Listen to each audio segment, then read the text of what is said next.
Hi friends, welcome to Spicy Pot. இன்னைக்கு spicy பாட்ல நம்ம சூப்பரா 10 நிமிஷத்துல ரவா லட்டு ரொம்ப டிஃபரெண்டா எப்படி செய்யறதுன்னு பார்க்க போறோம். இதுக்கு தேவையான இன்கிரிடியன்ட்ஸ் எல்லாத்தையும் நான் டிஸ்கிரிப்ஷன்ல கொடுத்திருக்கேன், ரெஃபர் பண்ணிக்கோங்க. இப்போ வாங்க வேற எப்பயுமே நீங்க சாப்பிட்டு இருக்காத ஒரு புது சுவையில இந்த சூப்பரான ரவா லட்டை எப்படி செய்யறதுன்னு பார்த்துடலாம். இப்போ பாருங்க, ஃபர்ஸ்ட் நான் ஒரு அரை கப் அளவுக்கு நிலக்கடலை எடுத்துக்கிறேன். இதை வந்து ஸ்லோ ஃப்ளேமில் வச்சுட்டே நல்லா இந்த மாதிரி வறுத்து விட்டுடலாம். ரொம்ப ஹை ஃப்ளேமில் வச்சிங்கன்னா தீஞ்சு போயிடும், ஆனால் உள்ள சாஃப்டாக இருக்கும். அதனால் ஸ்லோ ஃப்ளேமில் வச்சு நல்லா வறுக்கணும். இப்போ பாருங்கள், இதை நான் ஒரு 3-4 மினிட்ஸாக இந்த மாதிரி ஸ்லோ ஃப்ளேமில் வச்சு வறுத்துட்ருக்கேன். தோல் உறிஞ்சு வர ஆரம்பிச்சிருச்சு அப்படின்னா அது நல்லா வறுத்துடுச்சுன்னு அர்த்தம். இப்போ இதை நம்ம வேற ஒரு பாத்திரத்தில் மாற்றிட்டு கொஞ்சம் ஆற வச்சிடலாம். இப்போ பாருங்க, நம்ம வறுத்த கடலை கொஞ்சம் ஆறிடுச்சு. இதை நம்ம கையால் இப்படி செஞ்சோம்னா இந்த கோதெல்லாம் ஈஸியாக கலண்டு வந்துடும். இதே மாதிரி நம்ம கையால் கசக்கி எல்லாத்துக்கும் கோதை எடுத்துடலாம். கடைசியில் வந்து நம்ம வெளியில் கொண்டு போய் வச்சு ஊதி விட்டோம்னா அந்த கோதெல்லாம் பறந்துடும். நல்ல பியூரான ஒயிட் கடலை நம்மளுக்கு கிடைக்கும்.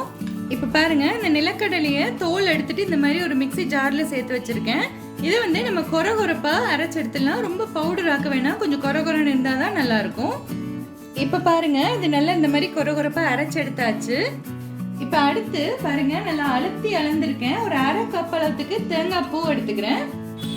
இதையும் நல்லா இந்த மாதிரி ஸ்லோ ஃப்ளேம்ல வச்சுட்டே ஒரு 2-3 நிமிஷத்துக்கு வறுத்து விட்டுடலாம். தேங்காய் வந்து கலர் மாறக்கூடாது. கலர் மாறிடுச்சுன்னா ஒன்றும் பிரச்சனை இல்லை. லட்டோட கலரும் லைட்டா மாறின மாதிரி இருக்கும், ப்ரௌன் கலர்ல. தேங்காய் பூவை நம்ம வறுத்துட்டு செய்யறதுனால இந்த லட்டு வந்து ரொம்ப நாளைக்கு வரும், கெட்டு போகாது. ஒரு 15-20 நாளைக்கு கூட நல்லா வச்சு சாப்பிடலாம், கெட்டு போகாது. இப்ப பாருங்க, தேங்காய் பூ 2 நிமிஷமா நல்லா வறுபட்டதும் நல்லா வாசம் வர ஆரம்பிச்சிருச்சு. இதை வந்து நம்ம ஒரு பிளேட்ல மாத்தி எடுத்துடலாம். அடுத்து நம்ம ரவையை வறுக்க போறோம். இன்னைக்கு நான் 1.5 கப் அளவுக்கு ரவை எடுத்துக்கிறேன்.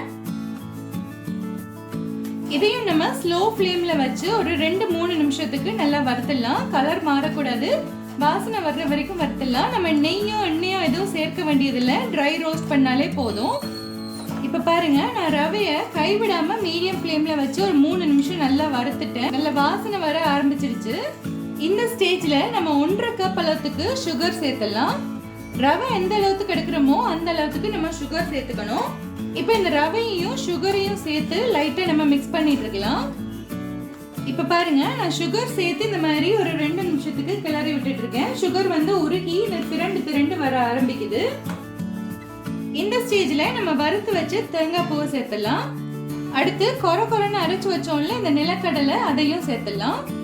கூடவே இந்த அளவுக்கு நான் காஞ்ச திராட்சை எடுத்துருக்கிறேன், அதையும் சேர்த்துக்கலாம். காஞ்ச திராட்சைக்கு பதில் நீங்க பேரிச்சம்பழத்தை கூட சின்னதா கட் பண்ணி அதையும் சேர்த்துக்கலாம், ரொம்ப நல்லா இருக்கும். இப்ப இது எல்லாத்தையும் லைட்டா மிக்ஸ் பண்ணி விட்டுடலாம். பாருங்க, இந்த நட்ஸ் பவுடர், ரவா, சுகர் எல்லாம் நல்லா மிக்ஸ் ஆயிடுச்சு. இந்த ஸ்டேஜ்ல நம்ம கொஞ்சமா தண்ணி சேர்த்துலாம். ஒரு 2 டேபிள் ஸ்பூன் அளவுக்கு சேர்த்தா போதும், அதிகமா சேர்க்க வேண்டியதில்லை.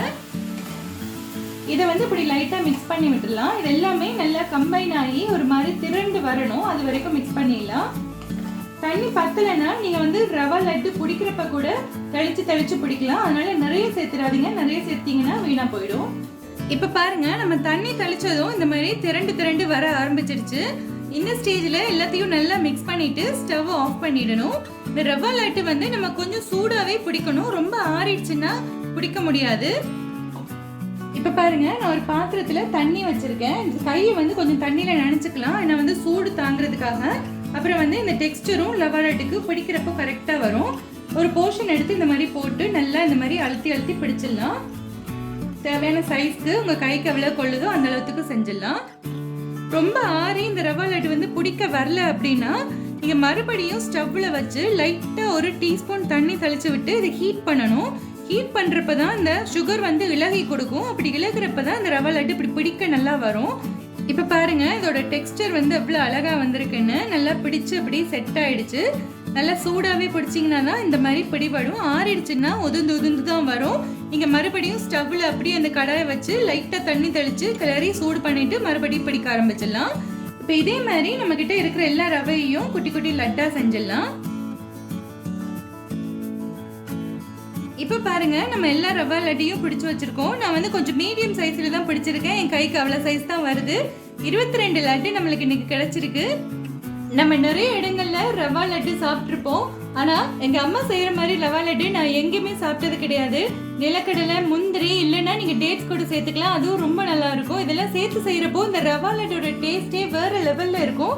இந்த தீபாவளியை செலிப்ரேட் பண்றதுக்காக 10 நிமிஷத்துல இந்த ரவா லட்டை நீங்க செஞ்சு உங்க ஃபேமிலி மெம்பர்ஸ் எல்லாரையும் அசத்தலாம்.